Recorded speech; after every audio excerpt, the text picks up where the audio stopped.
For the second part of lesson 2, if we're given any point, and if we plot this point, -2, +3, and if I draw this line and draw a triangle,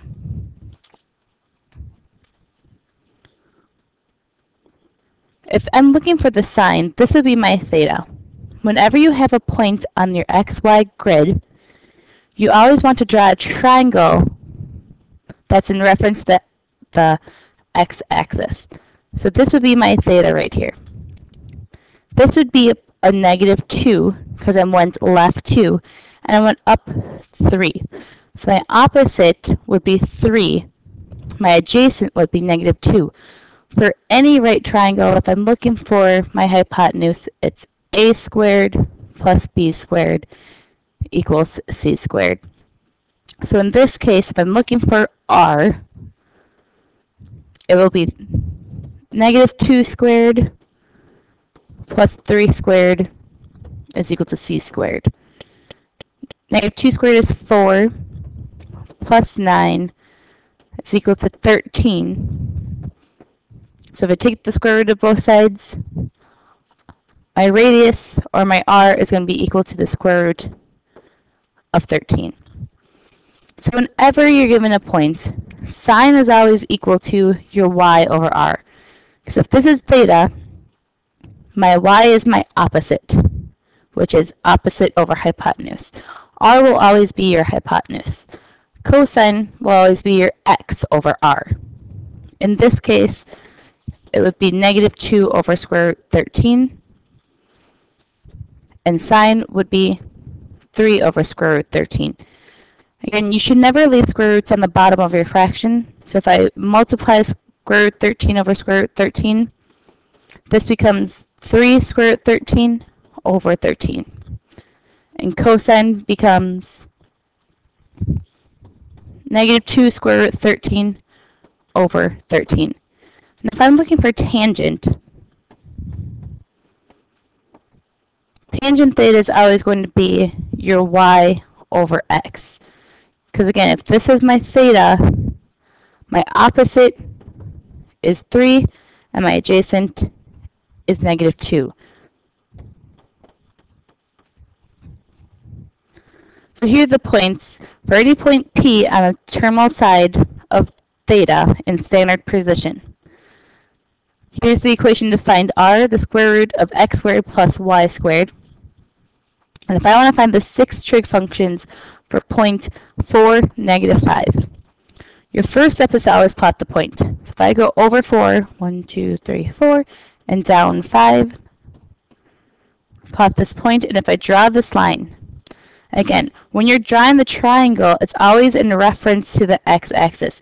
So you're always drawing a straight line from the x-axis to your point. And the angle that's by the origin is your theta. And if I label my side lengths, I'll have a +4 and a -5. So now I want to find r. So it's going to be the square root of 4 squared plus -5 squared, which would be equal to the square root of 41. And then your next step is to find sine, cosine, tangent. So I have sine theta, cosine theta, and tangent theta. Sine theta is equal to your y over r, which will be equal to -5 square root 41 over 41. Cosine theta is your x over r, which when you reduce it so you don't have square roots on the bottom of the fraction, would be 4 square root 41 over 41. And tangent is your y over your x. Once you find your main 3 trig functions, then I can find cosecant theta, secant theta, and cotangent theta. Now when I take my reciprocal, I want to take the reciprocal of the first before I simplified the square root. So the cosecant will be the square root of 41 over negative 5. Secant will be the square root of 41 over 4. And cotangent will be 4 over negative 5. So these are my 6 trig functions.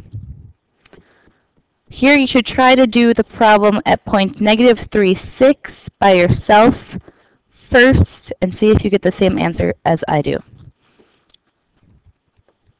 First thing, I'm going to plot my points.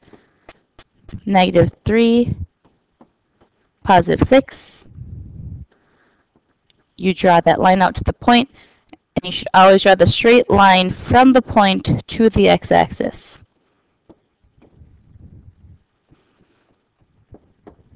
I'm labeling my side lengths. So now I'm going to find r. Negative 3 squared plus 6 squared. R is equal to the square root of 45. So I'm first going to look for sine theta, cosine theta, and tangent theta.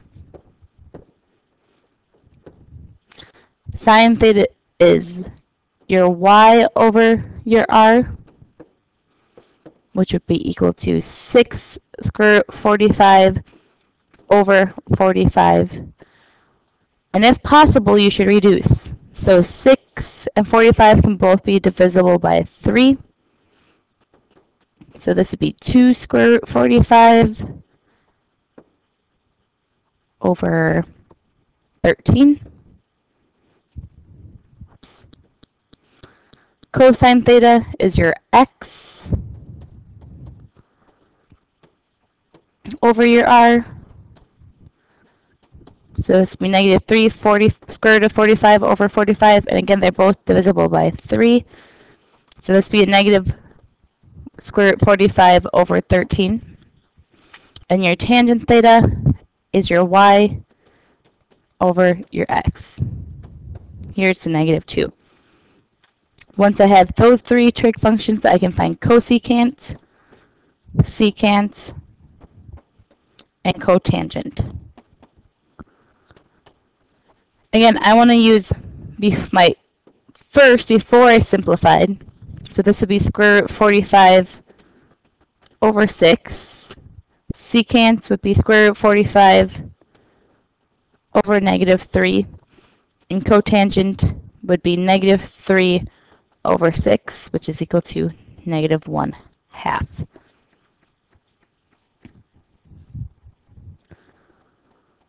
Your homework, second part from lesson 2, is on page 939, 42 through 50.